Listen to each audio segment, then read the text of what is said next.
Introduction. If you walk through a certain quiet neighborhood in New York today, you might see beautiful homes and tall trees. It looks like a place where nothing much happens. But if you could pull back the curtain of time and stand on that same ground in the autumn of 1908, you would find yourself at the gates of a massive estate. This was the home of Andrew Carnegie. At that time, he was the richest man in the world. He had built a giant empire out of steel, but he was thinking about something much bigger than metal. He was thinking about the human mind. Inside the house, the air smelled like expensive cigars and old books. A fire crackled in the library. Carnegie sat across from a young man named Napoleon Hill. Hill was a reporter, and to be honest, he was struggling. He didn't have much money in his pockets, and he certainly didn't have a plan for his life.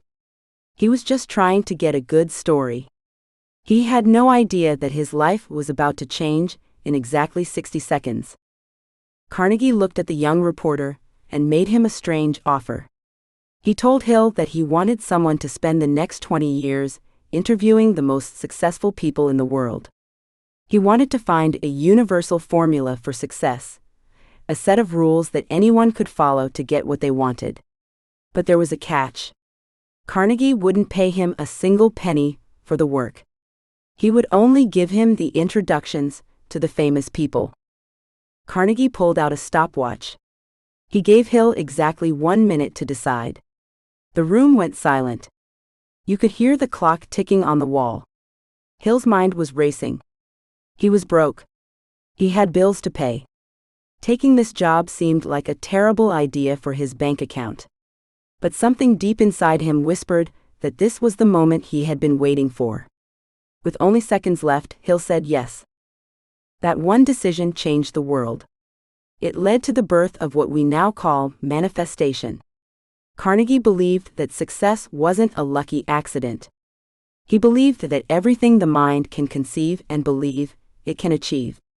He knew that the world doesn't just happen to us. We help create it with our thoughts.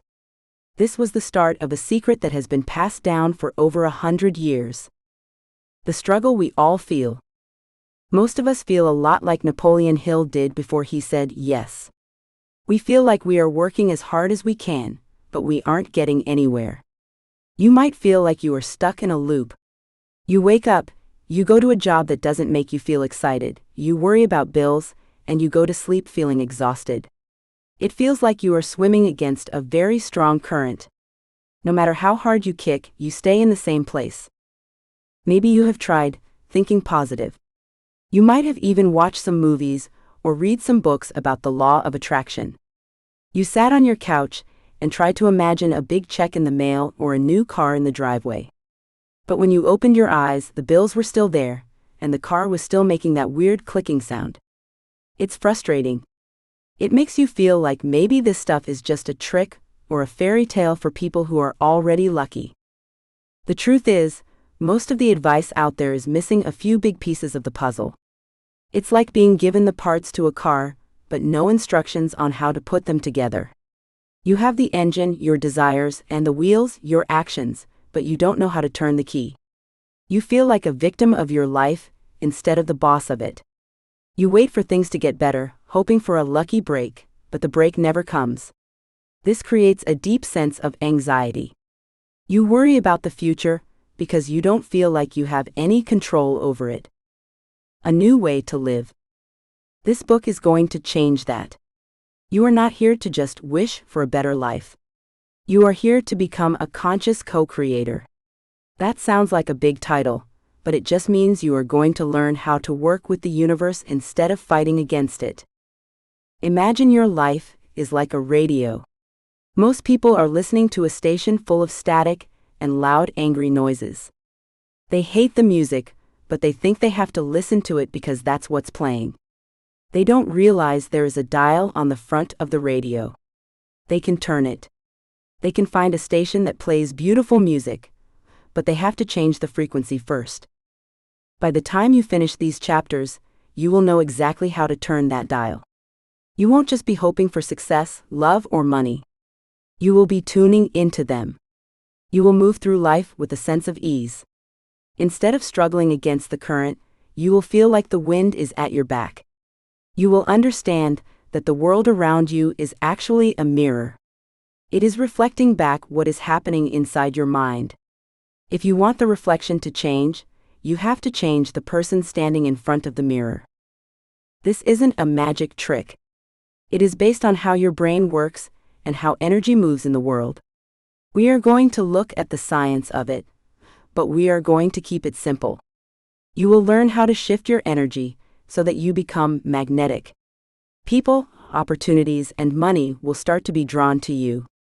You will stop chasing your dreams and start letting them find you. Why you can trust this? You might be wondering why this approach is different.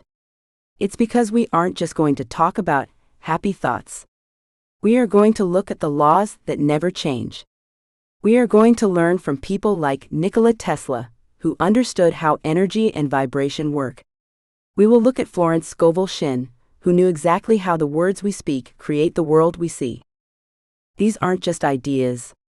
These are tools that have worked for over a century. They have worked for billionaires, for world-famous actors, and for regular people who were just as tired and frustrated as you might feel right now. This is a roadmap that has been tested by time. It doesn't require you to be a genius or to have a lot of money to start. It only requires you to be willing to see the world in a new way.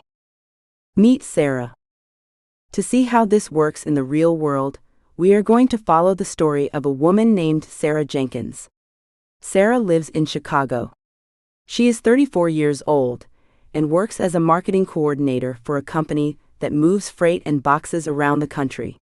It's not a bad job, but it isn't her dream. She used to love to paint, but she hasn't picked up a brush in years. She's too busy, too tired, and too worried. Sarah is married to Mark, who is a kind man and a dedicated teacher. They have a 4-year-old daughter named Lily. From the outside, Sarah's life looks okay. But inside, Sarah feels like she is drowning. She hasn't had a raise in 3 years. Every month, she sits at her kitchen table with a pile of bills. The kitchen light always flickers a little bit, making the room feel even gloomier. One Tuesday evening, Sarah was staring at a bill with "Final Notice" stamped on it in bright red letters. Her heart felt heavy, like it was made of lead. Little Lily came up to her and asked for a new toy she had seen on TV. Sarah had to say no, and the look on her daughter's face broke her heart. Sarah felt stuck. She felt like success was something that happened to other people, people who were luckier or born with more money.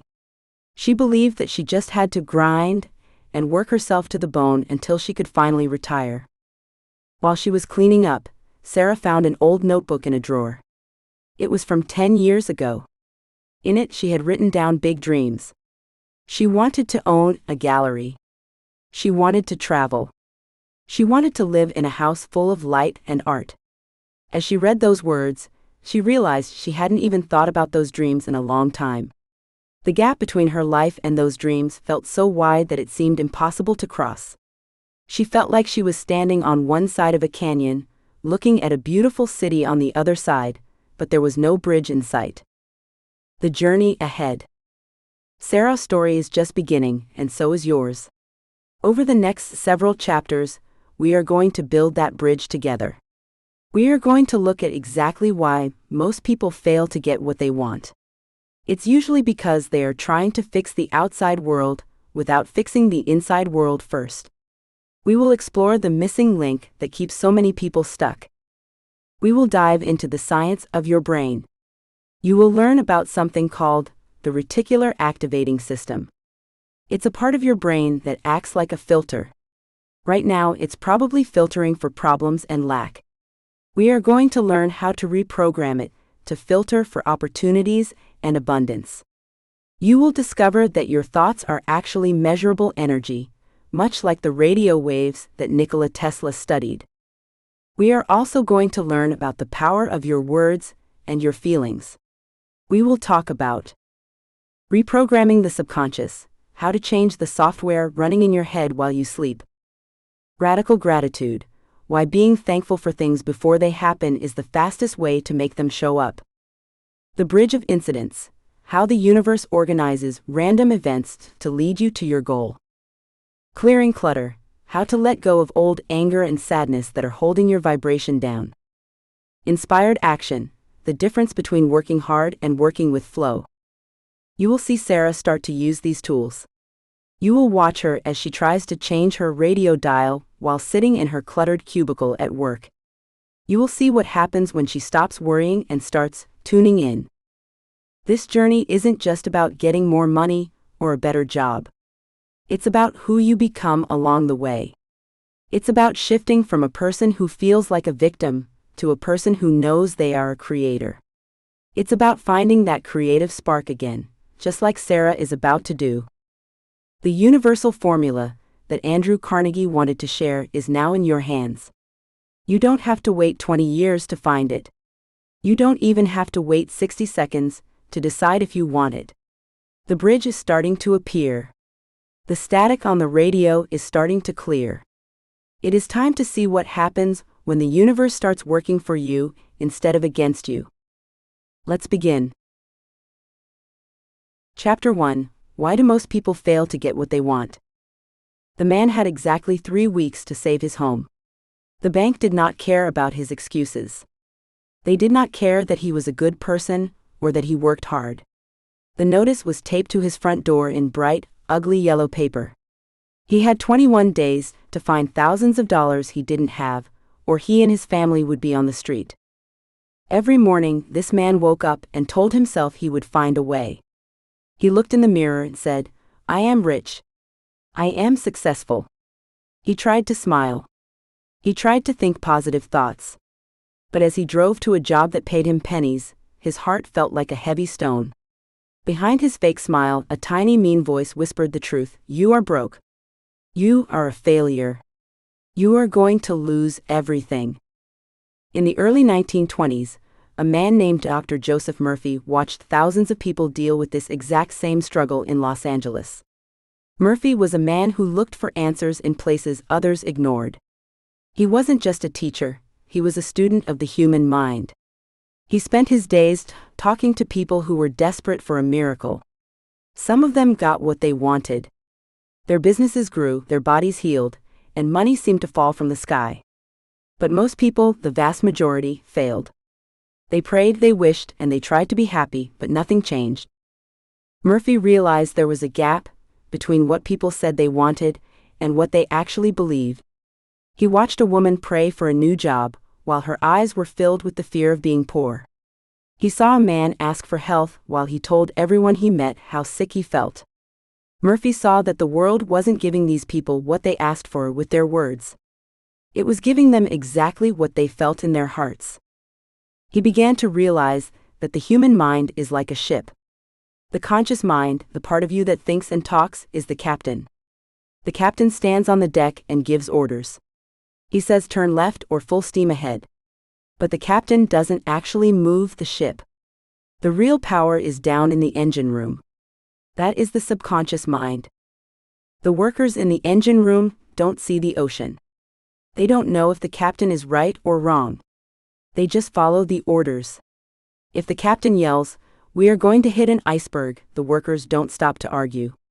They just keep the engine running toward the ice. Murphy saw that most people were spending their lives yelling about icebergs while wondering why their ship never reached the sunny islands they dreamed about. The 5% versus 95% rule. To understand why your life looks the way it does right now, you have to look at how your brain is divided. Imagine your mind is a giant iceberg.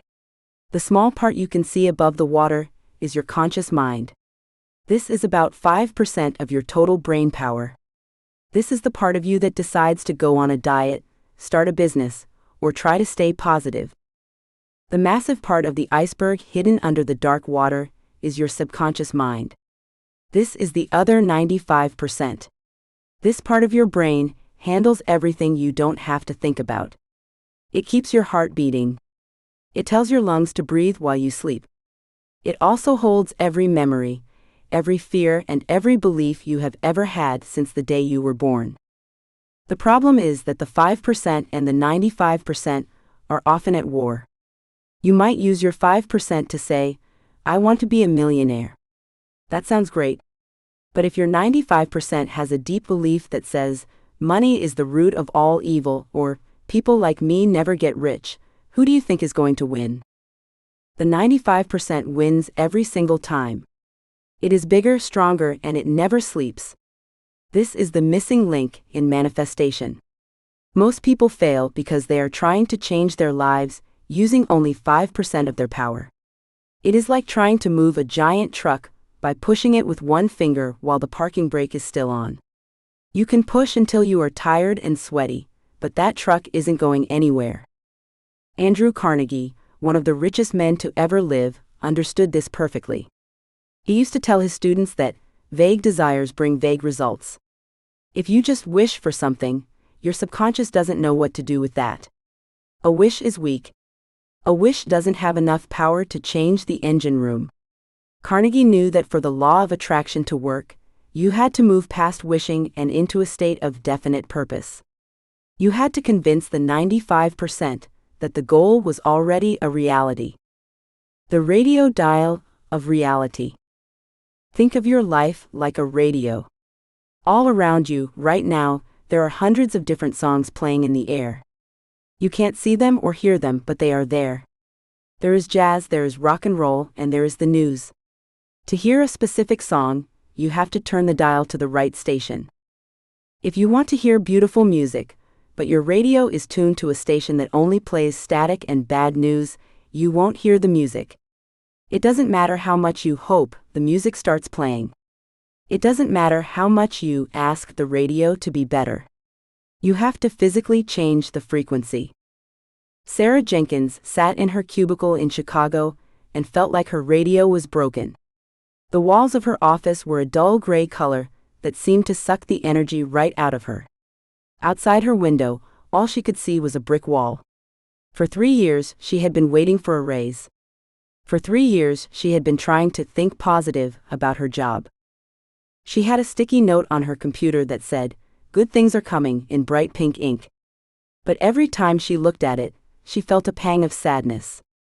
She didn't believe the note. When her boss walked by without looking at her, Sarah's internal radio immediately tuned into Scarcity AM. "He doesn't think you're important," the station whispered. "You're just a number here. You'll be sitting in this chair until you're 70.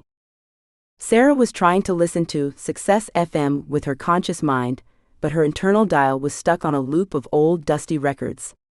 These records were filled with things her parents had said about money being hard to find.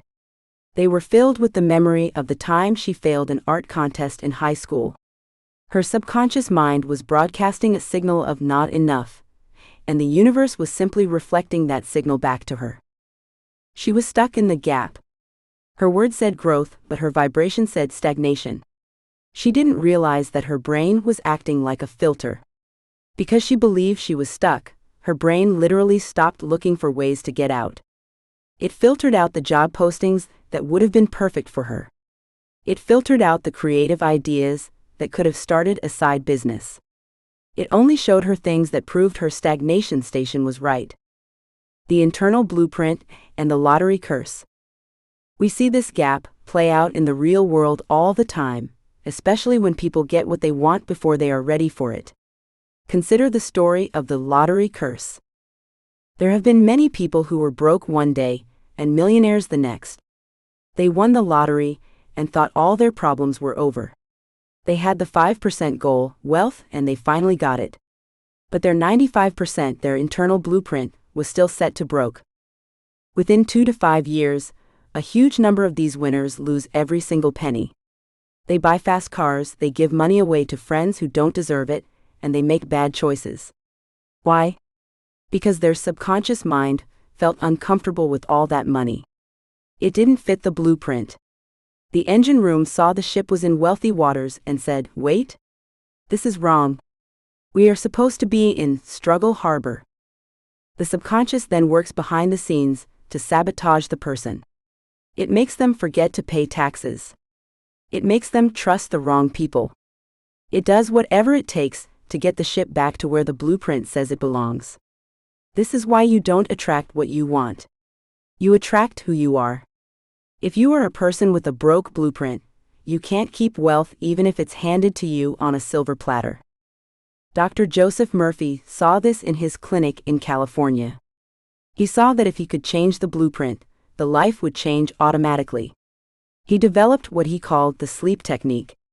He told his students that the best time to reach the engine room was right before they fell asleep.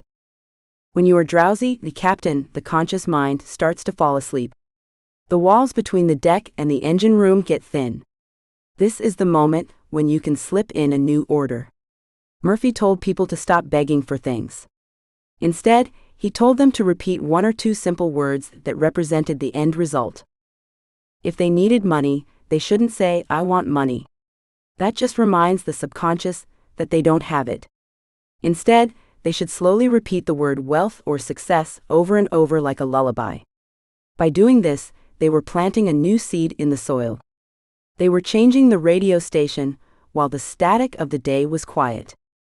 The body follows the mind. The power of the subconscious isn't just a feel-good idea. It is backed by science that we have known about for decades. In the 1950s, doctors began to study something called the placebo effect.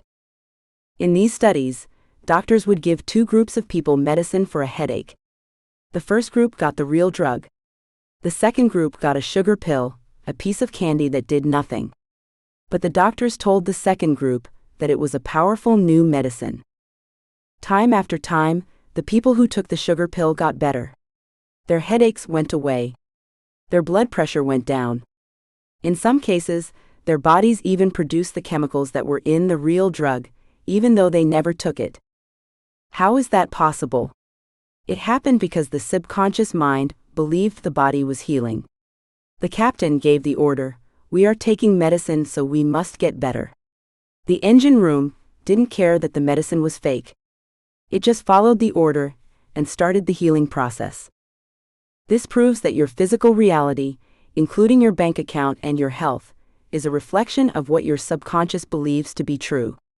If you believe the world is a dangerous place where money is scarce, your subconscious will literally make your body feel stressed. It will make your brain blind to opportunities.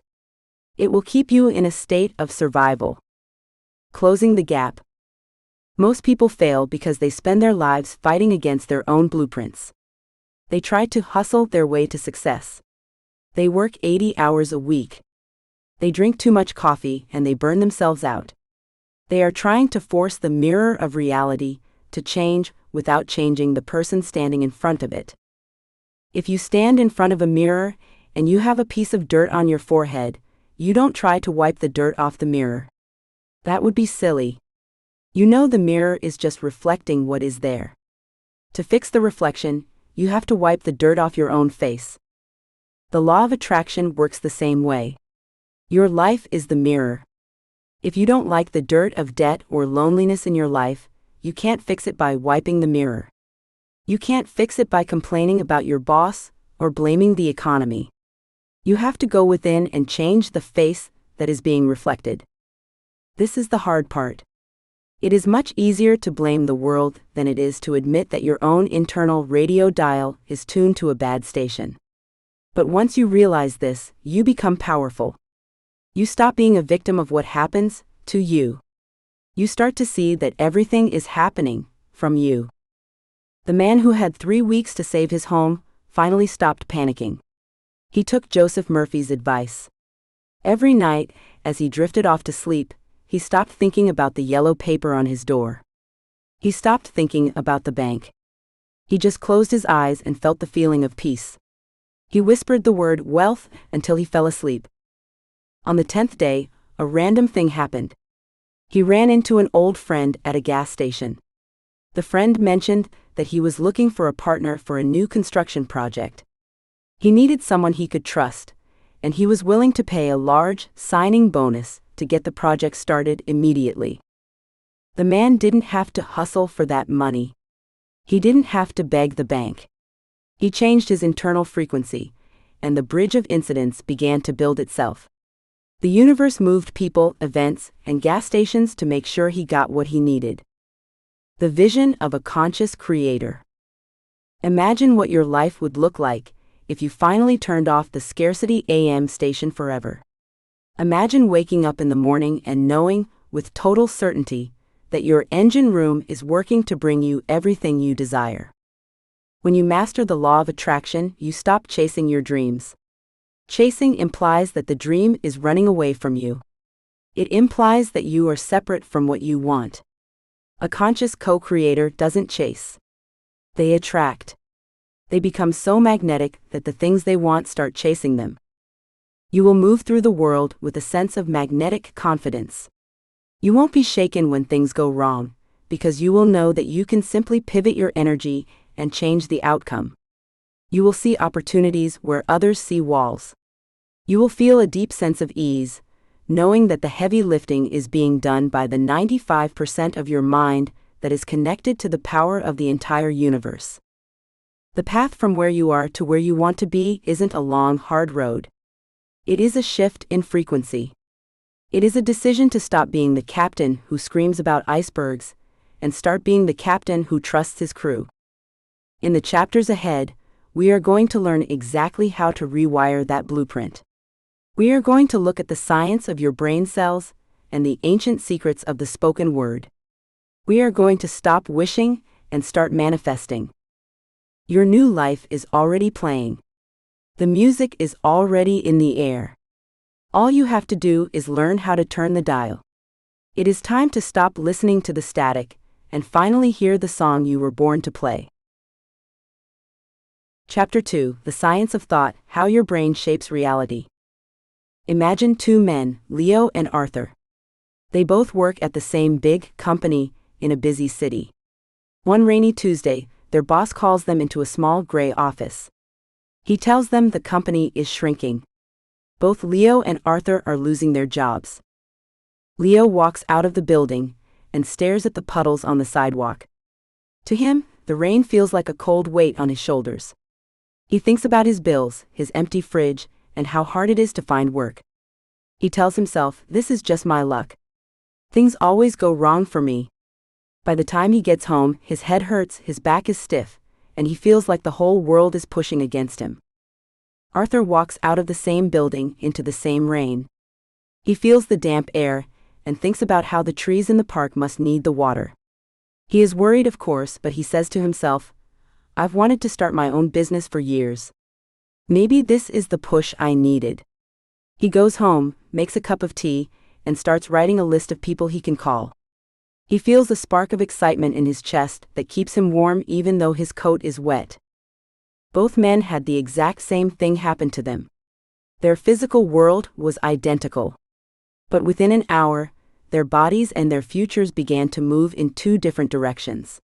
Leo's brain was sending signals of stress and failure, while Arthur's brain was sending signals of hope and action. This isn't just about being positive. It's about the way the 3 pounds of gray matter inside your head actually talks to the rest of the universe. To understand how this works, we have to go back to a time when people thought magic was real, only to find out it was actually science. The Wizard of the High Frequencies. In the late 1800s, New York City was a place of shadows and gaslight. People were used to the dark. If you wanted to see at night, you lit a candle or a kerosene lamp. But there was a man living in a hotel in the city who saw a different kind of world. His name was Nikola Tesla. Tesla was tall, thin, and had eyes that seemed to look right through people. He didn't just think about things, he saw them. He could build entire machines in his mind, down to the smallest screw, and watch them run for weeks before he ever touched a piece of metal. He was obsessed with something most people couldn't see: energy. In 1891, Tesla stood on a stage in front of a group of the smartest scientists in the world. The room was dim. Tesla held up a long glass tube. It wasn't plugged into anything. There were no wires running down his sleeves. He simply stood there, and suddenly the tube began to glow with a bright, ghostly light. The audience gasped. Some people even pulled back in their seats, afraid he was performing some kind of dark trick. But Tesla wasn't a magician. He was showing them that energy is everywhere. It's in the air, in the floor, and in our bodies. He realized that if you could match the vibration of the energy in the room to the tube in his hand, the light would turn on. Tesla spent his life